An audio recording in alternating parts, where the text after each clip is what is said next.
출애굽기 4장 10절에서 17절 말씀을 가지고 자신감을 회복하십시오라는 제목의 말씀을 드리도록 하겠습니다. 지난 주일날 제가 그런 설교를 했습니다. 민수기서 13장에 있는 말씀을 가지고 스스로 메뚜기 같이 여겨서는 안 된다라는 말씀을 드렸습니다. 오늘도 그의 맥락에서 스스로가 오늘날 많은 현대인들이 안고 있는 여러 가지 문제들 가운데 하나가 바로 자신감이 결여되어 있다는 것입니다. 오늘날 아이들의 청소년들의 모습을 보면 뭔가를 물어보면 대답하는 말 중에 하나가 글쎄요라는 것입니다. 물론 한편으로 생각하면 신중하게 뭔가 생각하기 때문에 그럴 수 있다라고 하지만 모든 것들에 대한 자신감이나 그것에 대한 자부심을 갖지 못하고 있는 많은 사람들이 존재하고 있다는 것입니다. 그래서 요즘 아이들에게 이 웅변학원이라는 것이 굉장히 선풍적인 인기를 얻을 때도 있고 심지어는 성인들에게도 그 티칭할 수 있는 또 앞에 나아가서 말할 수 있는 것을 가르치는 그러한 것도 지금 아직까지도 존재하고 있습니다. 요즘 많은 현대인들이 보여주고 있는 모습 중에 하나가 바로 자신감이 없다라는 것입니다. 자기가 하고 있는 일에 또 자기가 가야 할 그 길에 또한 자기 자신에게조차도 자신감이 없다는 것입니다. 내가 과연 할 수 있을까? 내가 그 일을 한다고? 에이, 불가능하지. 나보다 능력이 있는 사람이 얼마나 많은데. 그래서 시도조차 하지 않고 포기하는 사람들이 많이 존재한다는 것입니다. 물론 세상은 많은 사람들이 큰 능력을 가지고 사는 사람들이 많이 있습니다. 뿐만 아니라 나보다도 더 큰 능력을 갖고 있는 사람이 많이 있습니다. 그것을 부인하고자 하는 것이 아닙니다.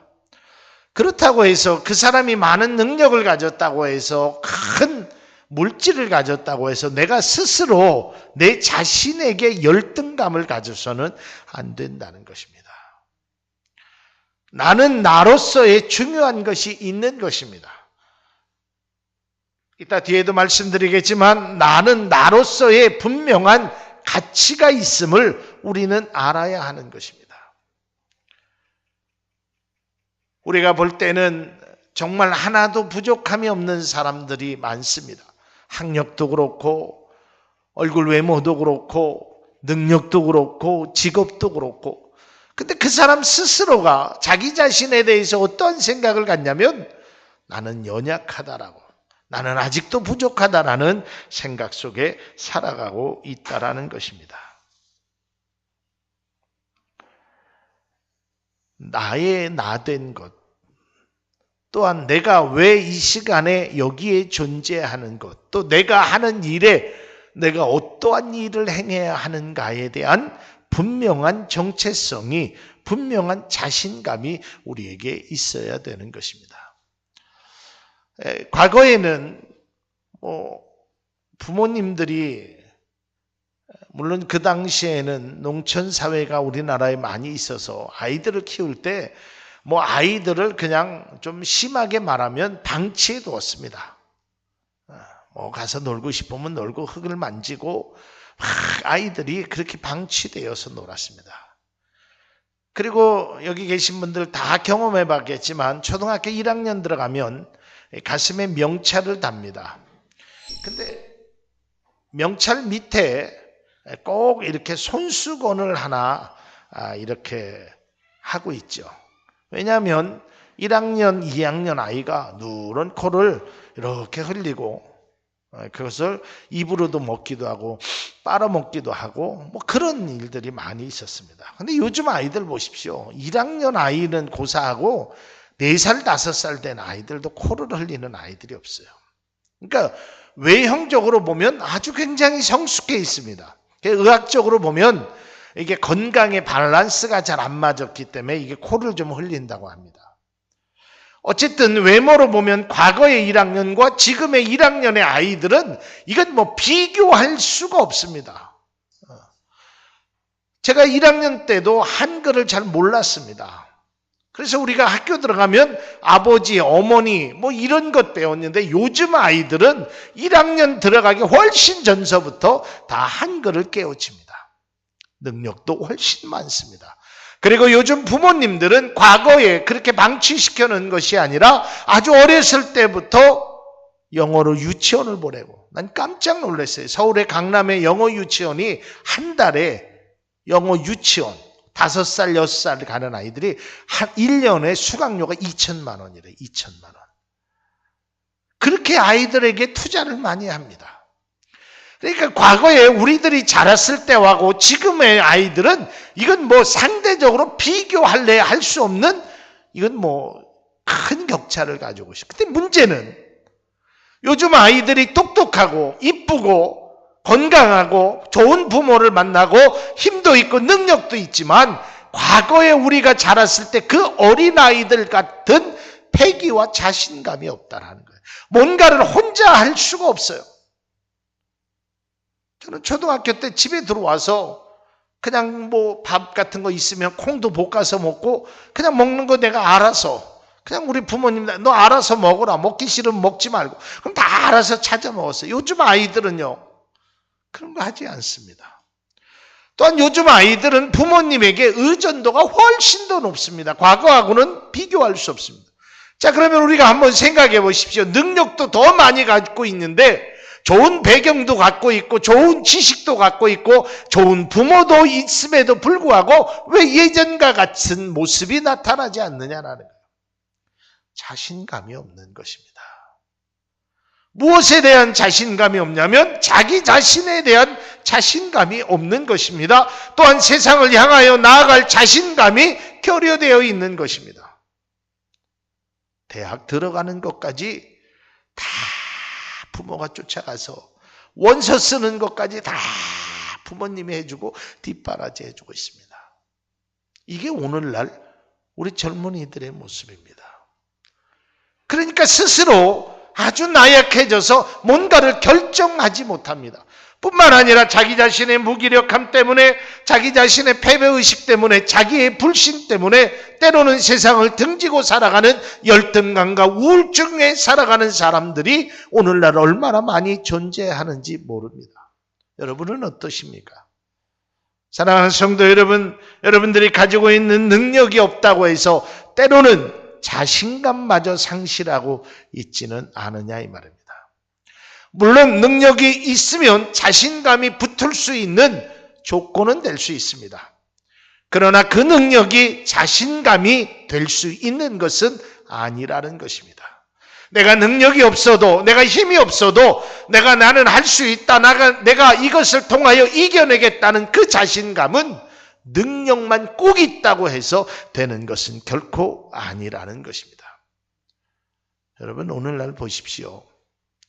많이 가진 사람들이, 능력이 있는 사람들이 자기 자신의 스스로 목숨을 끊는 사람들이 얼마나 많은지 모릅니다. 여러분, 그런 것에 대한 자신감이 없어요. 뭐 통계를 안 내서 잘 모르겠지만 이제 다음 주 목요일이 되면 수능 시험을 봅니다. 그렇죠. 수능 시험을 보죠. 수능 시험 보고 나면 꼭 우리에게 안타까운 사연들이 있습니다. 성적을 비관해서 세상을 떠나는 아이들이 있습니다. 근데 그걸 보면은요, 꼭 1등급, 2등급 공부 잘하다가 실수한 아이들이 세상을 떠나죠. 지금은 뭐 1, 2, 3, 4니까 연필 굴려서, 우리 때는 가나다라였거든요. 제 친구는 그렇게 시험 봤어요. 나가라 나가라 다 나가라 다 나가라. 그렇게 하는 거예요 그냥. 아니면 그 다음에는 가라 가라 가라 다 가라. 그런 아이들은요 절대 자살하지 않습니다. 시험 끝나고 나서요 노는데 바빠갖고 시험 점수는 상관이 없어요. 그냥 끝났다, 해방이다, 벗어버리고 있어요. 여러분, 능력이 있다고 해서 자신감이 있습니까? 공부 잘한다고 해서 자신감이 묻어 있습니까? 그렇지 않아요. 물론 능력도 있고 자신감도 있으면 더 좋은 것이죠. 자, 그렇다면 오늘 본문의 말씀을 통해서 우리가 자신감을 어떻게 회복해야 될 것인가 라는 말씀에 함께 은혜를 나누고자 합니다. 첫 번째로 오늘 본문의 말씀의 배경을 보면 출애굽기 3장에 하나님께서 이 모세를 부르십니다. 3장 4절에 보면 떨기나무 가운데서 모세를 부르십니다. 그 부르심도 아주 깊은 신학적인 의미가 있습니다. 제가 다음에 설교할 때 그 말씀을 드리겠습니다. 자, 부르셔서 이제 너에게 이제 큰 사명을 주겠다라고 말씀하십니다. 그리고 이제 오늘 본문 말씀에 야 모세야 이제 네가 나의 일을 좀 해야겠다. 그랬더니 모세가 뭐라 그러냐면 하나님 저는요 입이 뻣뻣하고 다른 사람들 앞에 나가면 요즘 좀 유식한 말 나오면 대인기피증이 있습니다. 그리고요 저는 말을 잘 못합니다. 말을 조리 있게 잘 못해요. 대인기피증. 그리고 또한 13절에 보면 하나님 보낼 만한 사람을 보내소서라고 말하는 것입니다. 자신감이 없죠. 오늘 성경에 보면 하도 화가 나니까 하나님께서 모세에게 노하였다라고 말하고 있습니다. 자, 하나님께서 이 모세를 통하여 사명을 주셨는데 이 모세는 자신감을 잃어버린 것입니다. 그 자신감을 잃어버린 그 배경적인 사건이 출애굽 앞장에 보면 나와 있습니다. 그게 뭐냐면 하루는 들에 나가 보니까 애굽 사람이 자신의 히브리 민족을 괴롭히는 거예요. 그래서 그 애굽 사람을 때려서 죽입니다. 그리고 땅에 묻습니다. 근데 그 다음날 나가니까 이번에는 히브리 사람들끼리 자기 동족끼리 싸우는 것입니다. 그래서 이야기합니다. 야 어떻게 같은 민족끼리 싸우느냐. 이때 그가 얘기합니다. 야 네가 우리의 재판관이냐? 또 지난번에 애굽 사람 죽이듯이 나들을 죽이려고 하느냐? 이 소리를 듣고 그가 물러나게 됩니다. 도망가게 됩니다. 아마 이것 때문에 그랬는지 어쨌든 그는 자신감을 상실했습니다. 여러분 자신감 중에서 가장 중요한 것이 회복하기 위해서 가장 중요한 것이 뭐냐면 실패를 여러분 인정해야 하는 것입니다. 그리고 실수와 실패를 두려워하지 않아야 하는 것입니다. 한 번의 실수가 영원한 실수와 실패가 되지 않음을 우리가 보여줘야 하는 것입니다. 한 번 실수했다고 해서 한 번 실패하였다고 해서 또 다른 그러한 실패와 실수가 우리 가운데 있다라는 보장이 없는 것입니다. 내가 어제는 실수했지만 어제는 실패했지만 내가 오늘은 성공하리라는 마음을 가진 사람은 성공의 길로 갈 수 있습니다. 그러나 어제도 실패했기에 오늘도 실패할 것이고 내일도 실패할 것이라고 미리 자신감이 없이 살아가는 사람들에게는 단 한 발자국의 걸음도 나아갈 수 없다라는 것입니다. 사랑하는 성도 여러분, 오늘 하나님께서 우리에게 각자에게 사명을 주셨습니다. 이것은 비단 교회 안에서 일하는 것만을 말하는 것이 아닙니다. 여러분의 처해 있는 환경 속에서, 여러분의 처해 있는 직장 속에서 각자의 나름대로의 사명을 주셨습니다. 여러분 그 사명을 감당하면서 단 한 번의 실패도 하지 않으셨습니까? 그게 더 무서운 것입니다. 그런 분이 계시다면 그게 더 자신감을 잃어버리는 중요한 단서가 될 수 있어요. 실패할 수 있습니다. 실수할 수 있습니다. 제가 운전이라는 걸 처음 배웠을 때 저를 운전을 가르쳐 주셨던 분이 그런 말을 해요. 사고도 좀 내보고 그 대신 큰 사고, 사람을 다치는 일은 하지 말고 흙탕물에 빠져보기도 하고 이러한 것들을 해야 된다. 근데 그때는 의미를 잘 몰랐어요. 아니 뭐 면허 딴 지 얼마 되지도 않는 사람 보고 무슨 사고를 내라고 하나? 운전만 좀 똑바로 가르쳐주면 되지 무슨 그런 소리를 하나? 그랬는데 제가 면허를 딴 32년 됐습니다. 면허 딴 지. 32년 동안 운전해보면서 그분의 말이 정답이었구나라는 것을 알게 되었습니다. 여러분도 마찬가지입니다. 실수를 두려워하지 마십시오. 실패를 겁내지 마십시오. 실수할 수 있습니다. 실패할 수 있습니다. 그러나 그 실수가 그 실패가 여러분의 삶의 연장선에 계속적으로 있을 수 있으면 안 된다는 것입니다. 그리고 오늘 본문 말씀에 우리가 꼭 하나 기억해야 할 것은 하나님께서 나를 창조하셨다는 것을 반드시 기억할 수 있기를 바랍니다. 하나님께서 나를 창조하셨기 때문에 나는 실수해도 나는 실패하여도 자신감을 잃어버리는 자가 되어서는 안 된다는 것입니다. 남과 비교하면 비교할수록 초라해지는 분들도 계실 겁니다. 저 사람은 저렇게 좋은 집에 사는데 저 사람은 저렇게 그런 것이 있는데 그러나 여러분 그런 것에 연연하려고 해서는 안 되는 것입니다. 물론 속상한 생각이 듭니다. 좀 그 사람 보면 부러운 생각이 듭니다. 그러나 그것 때문에 여러분이 자신감을 잃을 필요는 없습니다. 그 사람은 그 사람이고 나는 나일 뿐입니다. 아마 여러분들도 그런 비유를 잘 알 것입니다. 상품과 작품은 다른 것입니다. 이 상품이라는 것은 서열이 가능합니다.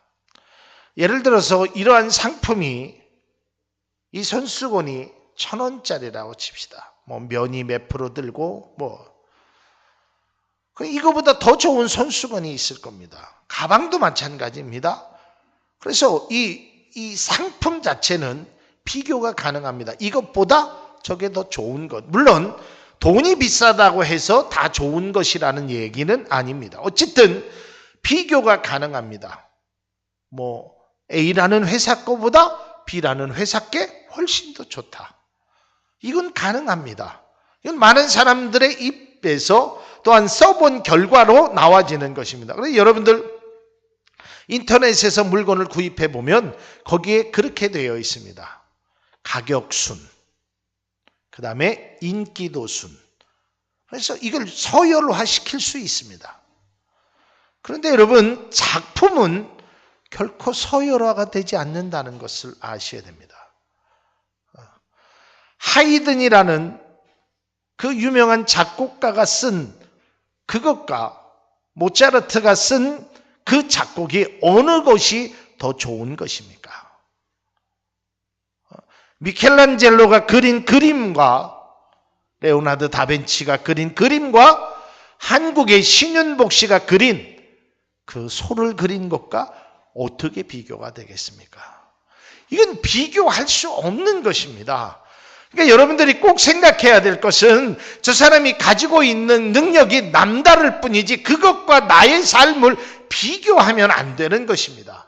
그저 부러워할 수는 있습니다. 존경의 대상이 될 수는 있습니다. 그러나 나는 나일 뿐입니다. 내가 걸어가는 길을 그 사람 때문에 걷지 못한다는 것은 바르지 못한 것입니다. 오늘 성경에 하나님께서 말씀합니다. 모세가 이야기합니다. 하나님 나는 입이 뻣뻣하고 입술이 둔하여서 그랬더니 하나님께서 이렇게 말씀합니다. 야 누가 너를 창조하였느냐? 내가 창조했다. 걱정하지 말아라. 이게 주님의 말씀이십니다. 여호수아 1장에도 보면 이런 말씀이 있습니다. 여호수아가 모세가 죽은 후에 이스라엘 백성들을 인도해내려고 하니까 두려움이 있었습니다. 걱정이 되었습니다. 그들을 어떻게 인도해낼까 하는 자신감도 없었습니다. 이때 하나님께서 말씀하고 있습니다. 두려워하지 말아라. 너는 좌로나 우로나 치우치지 말고 오직 율법책에 기록한 것을 주야로 묵상하여 그것대로 행하라. 그리하면 내 길이 평탄하리라. 너를 평생에 능할 자가 없느니라라는 것입니다. 사랑하는 성도 여러분, 사람들이 가지고 있는 능력은 비교할 수 있지만 그 사람과 여러분의 삶을 비교하는 것은 결코 다른 것입니다. 아니, 해서도 안 되는 것입니다. 하나님께서 우리를 상품으로 만드셨을까요? 아닙니다. 성경에 보면 하나님께서 그의 형상대로 만드셨다 그랬어요. 우리를 세상에 하나밖에 없는 작품으로 만드셨다라는 것입니다. 그러기에 그 가치는 누가 이야기할 수 있느냐면 내가 이야기할 수 있는 것도 아니고 하나님이 우리 사랑하는 성도님들 한 분 한 분의 가치를 말해주고 있다는 것입니다.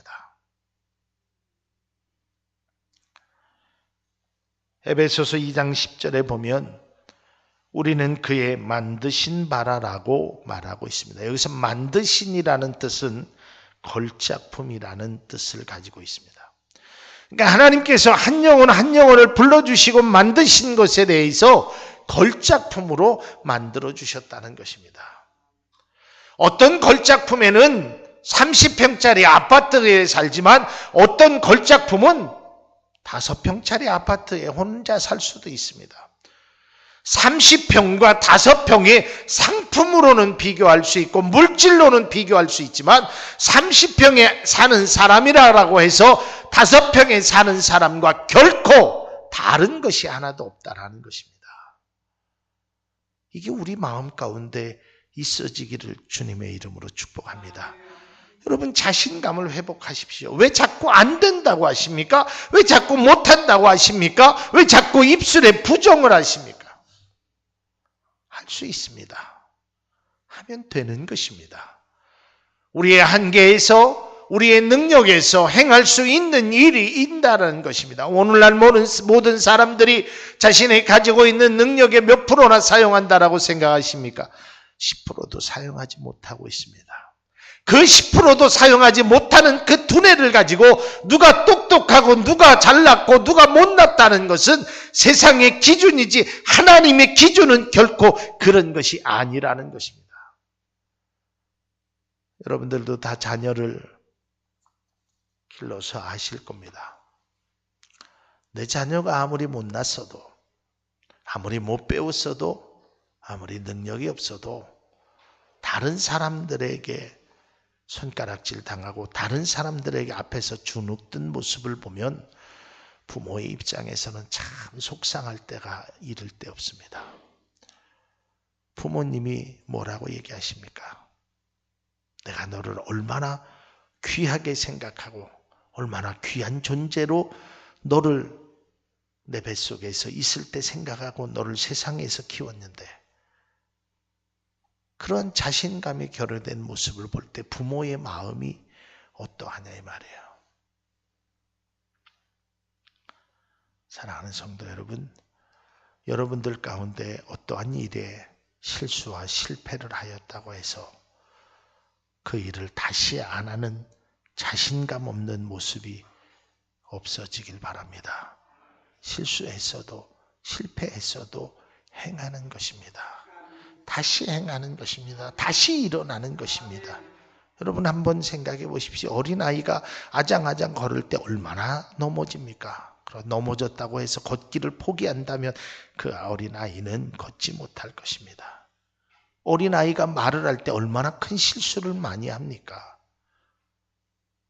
그렇다고 해서 창피하다고 해서 말하지 못하면 영원히 그는 말하지 못하는 사람이 될 것입니다. 오늘 성경은 우리에게 이야기합니다. 가라, 가라. 내가 너를 오늘날 보내었노라라고 말씀하고 있습니다. 사랑하는 성도 여러분, 오늘 하나님께서 우리에게 이렇게 다시 한번 말씀합니다. 너는 이 지팡이를 손에 잡고 이것으로 이적을 행할지니라. 여러분 이 말씀에 좀 마음에 생각드는 것이 없어요. 아니 하나님, 아니 좀 이적을 행하려고 하면 기적을 행하려고 하면 좀 뭘 보석을 주든지 뭐 좀 휘황찬란한 좀 칼을 주든지 고작 내가 양떼들을 할 때 집은 지팡이를 가지고 가라고요. 여러분 여러분의 힘이 이 지팡이와 같은 존재, 쓸모없는 막대기 같은 존재가 되었을지라도 여러분을 보내신 하나님의 능력이 여러분 가운데 있으면 쓸모없는 지팡이가 홍해바다를 가르고 쓸모없는 지팡이가 반석에서 물을 나게 하는 귀한 이적을 행하는 지팡이가 되는 줄로 믿으시길 바랍니다. 내가 가진 것이 아무것도 없다고요? 아닙니다. 있습니다. 찾아보십시오. 그리고 여러분이 잃어버렸던 자신감을 회복하십시오. 그것이 하나님이 오늘날 여러분들에게 행하신 귀한 말씀임을 믿을 수 있기를 바랍니다. 기도하겠습니다. 고마우신 주님 감사합니다.